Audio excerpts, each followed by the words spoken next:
not hear back from Team Cornell. Is Team Embodied here? If Team Embodied is here, please unmute yourself. Yes. Yes, we're here. Yes. Then we see you. Please go ahead with your share your screen and go ahead with your presentation. Okay. Is my screen showing? Yeah, it is. Okay. Okay, everyone. So today we're going to talk about solar energy. We're Team Embodied, and we're going to talk about how it's related to AI. So the first thing that we're going to go through today is what is the problem and how to solve it. So the problem is that our planet Earth is currently under threat due to the usage of non-renewable sources like fossil fuels, which cause lots of carbon dioxide emissions. These emissions will lead to global warming and lots of negative impacts on the climate change. So we need to change to more renewable resources like solar energy, which is what we're talking about today. So this will reduce the emissions, and the problem of the inefficient use of the spaces on Earth can be solved using AI, which will be explained later.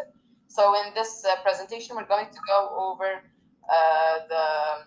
the goal of the project, the AI model, the data set, a brief diagram of the process, and the hypothesis of how AI is going to solve this problem. And Nada is going to continue now. Okay, thank you. Our goal is using clean energy, or in this case solar energy, to reduce harmful emissions that contribute to global warming.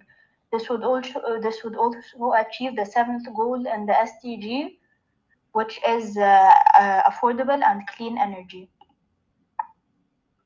The main methods we'll use for the AI model will be two Python libraries called TensorFlow and Keras, and we'll use a file format for Keras, but we'll talk about that later.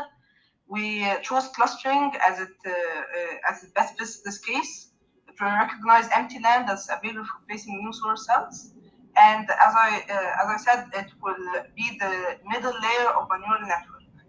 The neural network will also handle more inputs like the distance to the nearest electricity cable of the city, the climate, the terrain, and other things like that, so it can produce more accurate results.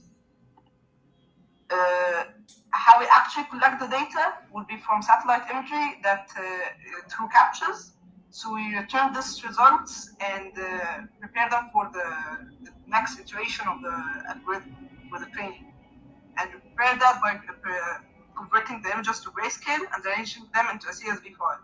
Then we use the .model file from Keras and to be stored. Okay, so the diagram of the process, first we will use the satellite imagery. We will use it for the detection of the optimum positions, and then we will study and analyze these positions for the installation, and then we will go ahead with installing the solar panels, and then the process will be complete. Our AI will solve these problems by detecting free spaces that are optimum for building solar panels using satellite images after studying those terrains, of course. Thank you.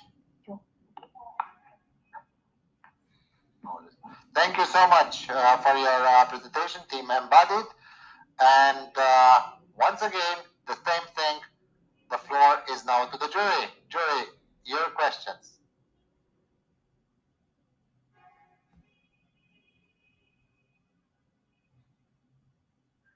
I don't have a question, but I want to say thank you to the team.